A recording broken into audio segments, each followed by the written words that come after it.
रविवार 10 बजे में आपका स्वागत है। मैं अभिसार शर्मा। की रात पुलिस की कार्रवाई से दिल्ली छोड़ने को मजबूर हुए रामदेव आज नए तेवर के साथ फिर दिल्ली में लौटे। यहां उन्होंने काले धन और भ्रष्टाचार के मुद्दे पर सरकार के खिलाफ बोला। आज शो में हम आपको दिखाएंगे रामदेव के सवाल, और उन सवालों के जवाब देने के लिए हमारे साथ मौजूद हैं कांग्रेस के नेता संजय निरुपम। शुरुआत करते हैं बाबा रामदेव के इस सवाल से।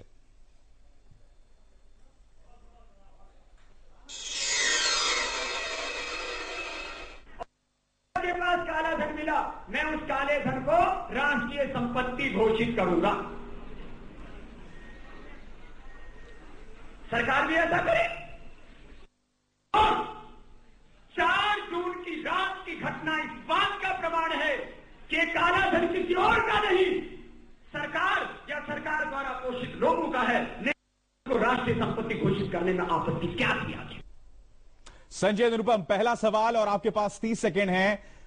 यह काला धन किसी और का नहीं बल्कि सरकार का है, और यही वजह सरकार ने 4 जून की उस रात को पुलिस द्वारा वो कार्रवाई कराई थी। आपका जवाब?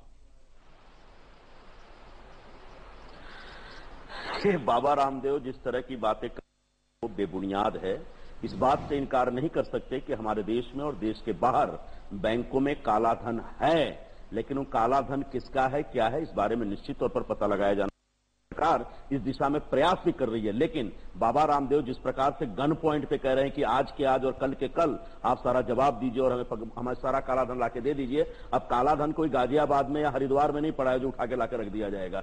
काला धन दूसरे देशों में पड़ा है, दूसरे देशों के साथ हमारी संधि है, उन संधियों की समीक्षा होगी, उन संधियों की पुनर्समीक्षा होगी, मगर नियत है भारत सरकार की तरफ से नियत है संजय जी करके काला धन लाया जाएगा। नियत है, बिल्कुल नियत है, नियत एकदम साफ है। बाबा रामदेव की नियत से ज्यादा सरकार की नियत साफ है।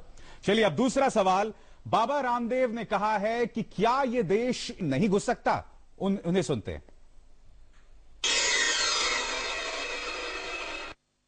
ट्रस्टों और संगठनों के माध्यम से काम करने वाले धार्मिक, आध्यात्मिक, सामाजिक लोग और एनजीओ भ्रष्टाचार और काले धन के खिलाफ आवाज उठा रहे, बोले इन्हीं को खत्म कर दो।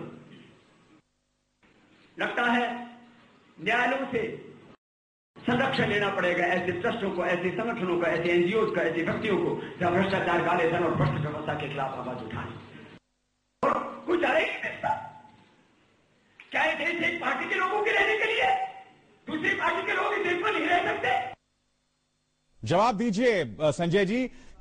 देश सिर्फ एक पार्टी के लोगों के लिए है जिसकी कोई पार्टी नहीं, क्या वो वहां रह नहीं सकता? सबसे पहले तो मैं बता दूं कि बाबा जिस प्रकार की क्रूर इस्तेमाल कर रहे हैं वो एक सन्यासी को, स्वामी को शोभा नहीं देती, लेकिन ये उनका विषय, उनका विचार है, उनका आचरण है, वो जैसे चाहे वो उसका पालन कर सकते हैं। हां, जहां तक ये है कि क्या एक पार्टी की सरकार है या देश है, नहीं है, यह देश सबका है, हर व्यक्ति का है, लेकिन इस देश में एक व्यवस्था है, जनतांत्रिक व्यवस्था है, संसदीय व्यवस्था है। उस संसदीय व्यवस्था को चुनौती दे करके कोई अगर अपनी बात करना, मुझे लगता है कि ये कहीं ना कहीं पूरी व्यवस्था के खिलाफ जाने वाली बात है। बाबा ने स्वयं योगासन करने के लिए परमिशन लिया था और वहां पर वो अनशन पे बैठ गए थे। मुझे लगता है इससे बड़ी बेईमानी और कुछ नहीं हो सकती है। इसलिए सबसे पहले बाबा को उस बेईमानी के लिए देश से माफी मांगनी चाहिए। रही बात उनके मुद्दों की, तो उनके मुद्दे सिर्फ उनके नहीं है, इस देश के मुद्दे, हमारे भी मुद्दे हैं, सरकार कांग्रेस के मुद्दे हैं, और इन मुद्दों के ऊपर हम लोग लगातार काम कर रहे हैं। हम वचनबद्ध हैं जनता के प्रति कि काला धन का विषय हो या भ्रष्टाचार का विषय हो, उन विषयों के ऊपर एकदम दूध का दूध, पानी का पानी, लोगों की अपेक्षाओं पे खरा उतरेंगे। तीसरा सवाल बाबा रामदेव का, और बाबा रामदेव भी पूछ रहे हैं कि जब उनके पूरे पतंजलि योगपीठ ने अपनी तमाम का हिसाब नेट पर डाल दिया है, तो सियासी पार्टियां ऐसा करने से क्यों कतरा रही हैं? सुनते हैं बाबा रामदेव को और इसका जवाब लेते हैं संजय निरुपम से। जैसे हमने अपने ट्रस्ट के सारे हिसाब किताब का जो 17 वर्षों का था उसको हमने इंटरनेट पर उपलब्ध कराया है।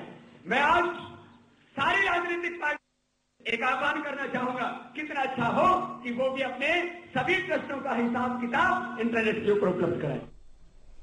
काले धन को लेकर अगर आप लोग हीला हवाली कर रहे हैं इसकी एक वजह यही है कि आपके पास छुपाने को कुछ है। और यह आरोप शायद सिर्फ कांग्रेस पर नहीं, एक आरोप पूरे सियासी हलकों पर है कि आप लोग अपनी संपत्ति को सार्वजनिक क्यों नहीं करते।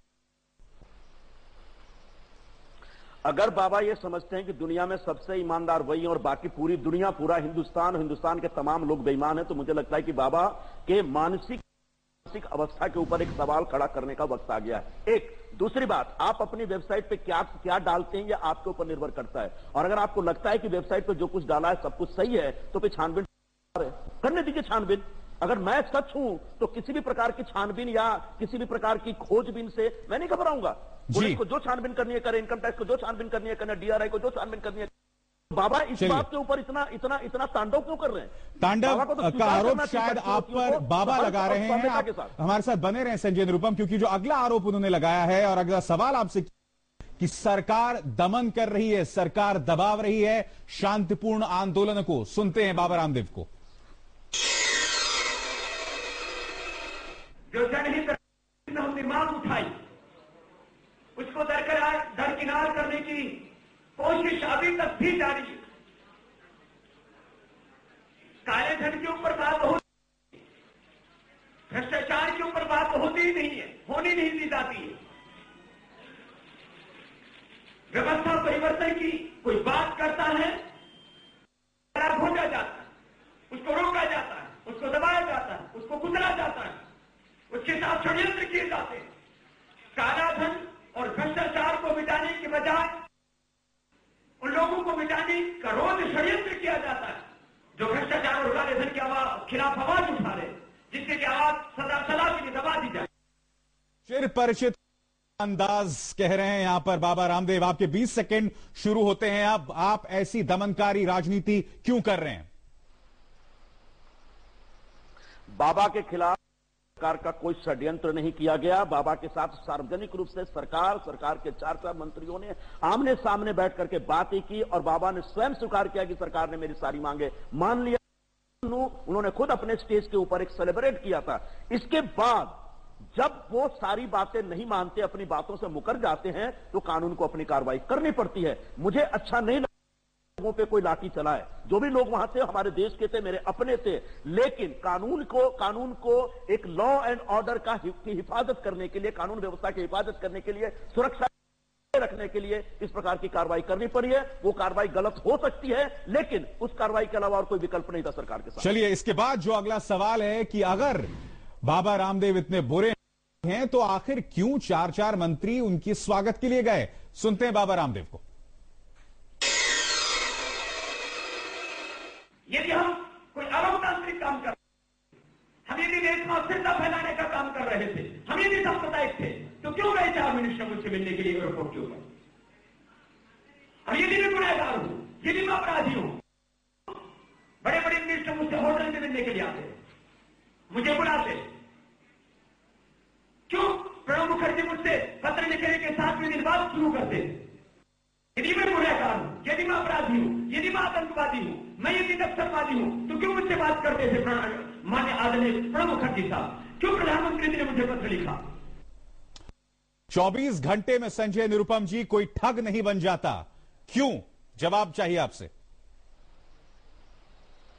मेरा भी ऐसा मानना था कि बाबा ठग नहीं होंगे, बाबा बेईमानी नहीं, झूठ नहीं बोलते, लेकिन रामलीला मैदान में जो कुछ हुआ, क्या हुआ? से 2-3 दिन तक तमाशा हुआ, क्या हुआ? मेरा भी ऐसा विश्वास बन गया है कि बाबा बुनियादी तौर पर झूठ बोलते हैं, बुनियादी तौर पर फ्रॉड करते हैं। मैं वही तो बोल रहा हूं, 24 घंटे संजय निरुपम जी कोई दूसरे प्रकार का तमाशा करना चाहते हैं। संजय निरुपम जी, लोग ये नहीं समझ पा रहे हैं। मैं ये जानना चाहता हूं 24 घंटे में ऐसा क्या हुआ? महाठगी की मिसाल आ गई उस 24 घंटे में। अगर ये जुमले उनके लिए आप इस्तेमाल कर रहे थे तो उन्हें उस एयरपोर्ट की उस मुलाकात से पहले से उन पर लागू हो सकते थे, मगर क्या हुआ उस 24? संजय जी, बिल्कुल आपने बहुत अच्छा सवाल किया अभिसार भाई। 24 घंटे पहले, बल्कि उसके काफी पहले हमारा ऐसा मानना था कि एक स्वामी बाबा हैं, एक राष्ट्रीय मुद्दा लेकर के सामने आ रहे हैं, इनसे बात की जानी चाहिए और इनके तमाम सवालों का जवाब दिया जाना चाहिए।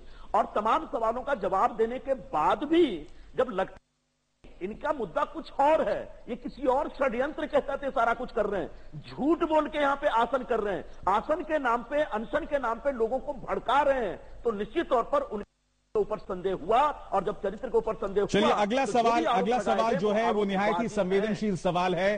राजबाला उनकी समर्थक, अगर पुलिस ने लाठीचार्ज नहीं हुआ तो आखिर जख्मी कैसे हुई? सुनते हैं बाबा रामदेव को।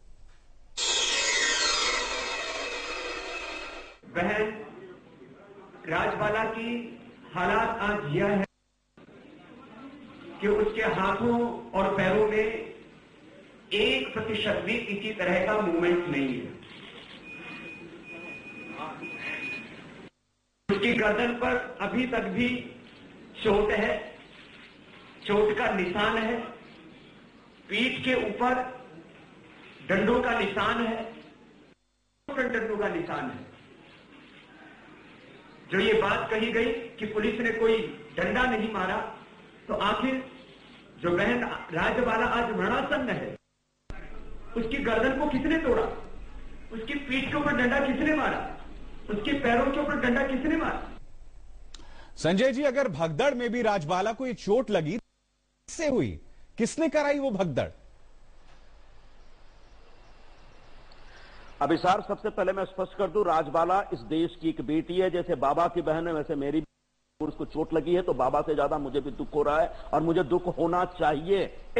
लेकिन बाबा को जो चोट लगी है, राजबाला को जो चोट लगी है, उसका सबूत कि लाठियां चलाई गई हैं, लाठियां चलाई भी गई होंगी, लाठियां भांजी गई होंगी। बहुत बड़ा सबूत क्या है कि 1:40 पे रामलीला मैदान में उस रात पुलिस पहुंचती है, और 2:10 पे रामलीला मैदान हो जाता है। इसका अर्थ यह हुआ कि लोग भागे बहुत तेजी से, और हो सकता है भगदड़ में राजबाला बहन गिर गई हो, उन्हें चोट लगी हो। तो वो अपने आप में एक बहुत बहुत दुखद मामला है, और मुझे अच्छा नहीं, लेकिन ये इस बात का सबूत नहीं हो सकता कि पुलिस ने लाठियां चलाई। नहीं, मगर दर्जनों और राजबालाएं हो सकती थी, वहां आग भी